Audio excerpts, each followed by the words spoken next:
Hello friends, welcome back to my channel Sumitra কিচেনে আপনাদের অনেক স্বাগত। আজকে আপনাদের জন্য আমি নিয়ে আসলাম ধনেপাতার মিষ্টি।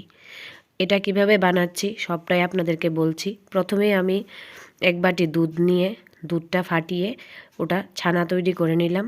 তারপর ছানাটাকে ভালো করে মিক্স করে মেখে নিয়ে নিলাম। এটা ভালো করে আপনাদের মিক্স করতে হবে। যত ভালো করে মাখবেন ততই ছানার মিষ্টিটা সফট হবে, খেতেও ভালো লাগবে। তারপর এটার সঙ্গে নিয়ে নিয়েছি কিছু পরিমাণ সুজি,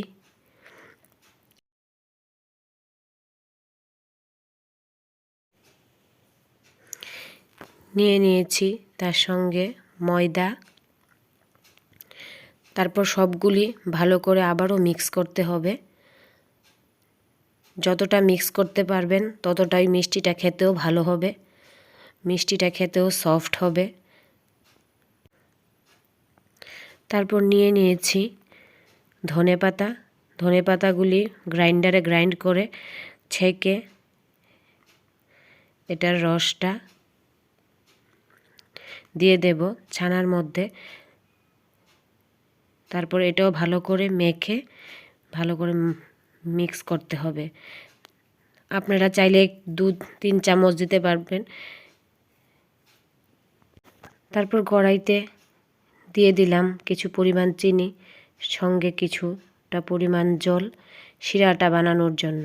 তার সঙ্গে আপনারা দিতে পারেন এলাচ, তাহলে স্মেলটা ভালো আসে।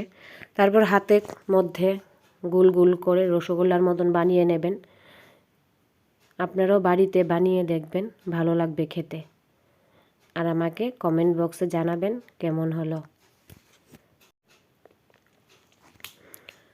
আমার অলমোস্ট সবকটাই বানানো হয়ে গেল।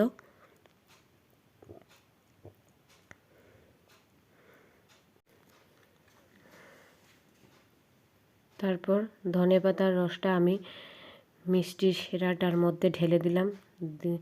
ঢেলে দেওয়ার পর তারপর মিষ্টিগুলোও দিয়ে দিলাম। খেতেও ভালো লাগবে আর ফ্লেভারটাও আসবে, স্মেলটাও ধনেপাতার স্মেল আসবে। তারপর এক এক করে সবগুলি মিষ্টি দিয়ে দিলাম শিরার মধ্যে। একটু নাড়াচাড়া করতে হবে।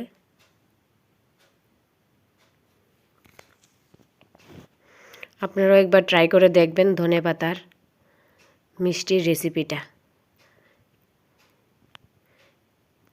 বাচ্চাদেরকেও দেবেন, ওরাও খেতে ভালো লাগবে। তারপর একটু নাড়াচাড়া করে দেখবেন যে হয়ে আসছে কিনা। 10-12 মিনিটের মতন শিরার মধ্যে রেখে ঠান্ডা হলে তারপর এটা আপনারা সার্ভ করতে পারবেন। এই তো আমার মিষ্টিগুলি হয়ে এসেছে। তারপর একটা পাত্রে আমি মিষ্টিগুলি ঢেলে নিলাম। দেখুন আমার ধনেপাতার মিষ্টি একদম রেডি। যদি আমার ভিডিওটা আপনাদের ভালো লেগে থাকে তাহলে like, comment, share and subscribe অবশ্যই করবেন। Thanks for watching.